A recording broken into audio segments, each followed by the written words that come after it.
Le film Proxima d'Alice Winocourt est aussi bien un documentaire qu'un film d'anticipation. Mais avant tout, Proxima est une subtile prospective de l'avenir de l'humanité. Pour ce qui est du documentaire, on suit l'entraînement de 3 astronautes dont Sarah, l'héroïne jouée par Eva Green.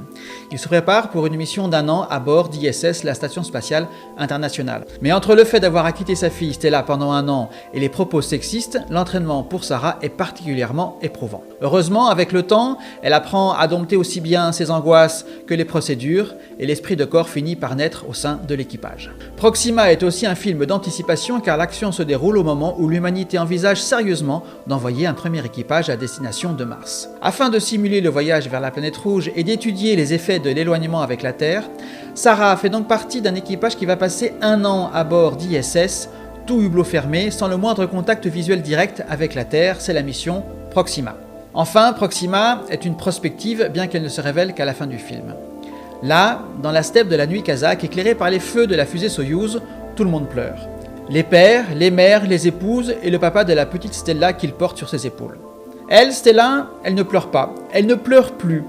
Elle semble avoir accepté l'absence de sa mère, elle a surtout tourné son regard vers la terre. Elle regarde le galop des chevaux qu'elle aime tant et qui caracolent au-delà du pas de tir. Alors pourquoi les adultes pleurent-ils ? Maman, tu me manques.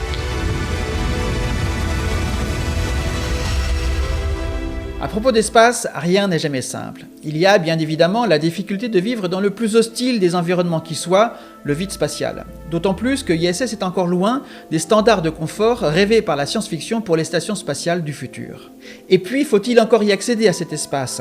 Quand on voit comment les 3 astronautes doivent se contorsionner afin de s'installer à bord de la capsule qui doit les emmener jusqu'à ISS, on se dit qu'il y a encore du travail afin de faire sortir l'exploration et l'exploitation spatiale de sa phase de lancement, voire archaïque. Cependant, si les missions hors Terre continuent à se développer, suivies du tourisme spatial et de l'industrie dans l'espace, il faut bien admettre que les premiers temps, cela ne concernera qu'un petit nombre d'individus, et parmi les plus riches. Mais très vite, le développement des activités spatiales devra s'appuyer sur le travail d'un nombre toujours plus grand d'hommes et de femmes aux métiers toujours plus variés.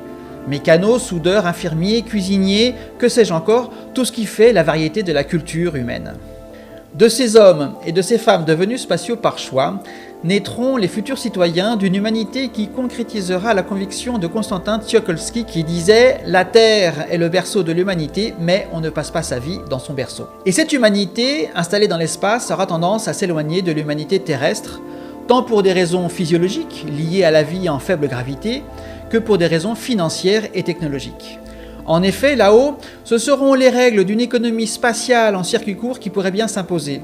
On consomme ce qui est produit à proximité gravitationnelle. Et tout puits gravitationnel, le fait de descendre vers une planète et de remonter dans l'espace, pourrait bien devenir une barrière infranchissable pour le commun des mortels. À la fin du film, les adultes qui voient partir l'équipage vers la station ISS pleurent car ils pourraient bien avoir la conscience plus ou moins avouée d'être les témoins d'une aventure hors du commun.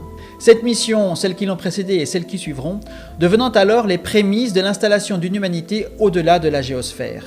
Ils pleurent car ils sont les témoins involontaires de la naissance d'une nouvelle branche de l'humanité. Au regard des enjeux climatiques et environnementaux auxquels l'humanité va devoir faire face, certains voient d'un très mauvais œil les efforts spatiaux. Mais peut-on ou doit-on empêcher cet élan spatial ? Et s'il est dans la nature de l'humanité de partir vers les étoiles, peut-on ou doit-on l'obliger à continuer à travailler au bénéfice de la Terre ? À moins que cette même humanité fasse comme Stella et se tourne résolument vers la Terre. Alors vous en dites quoi, vous ?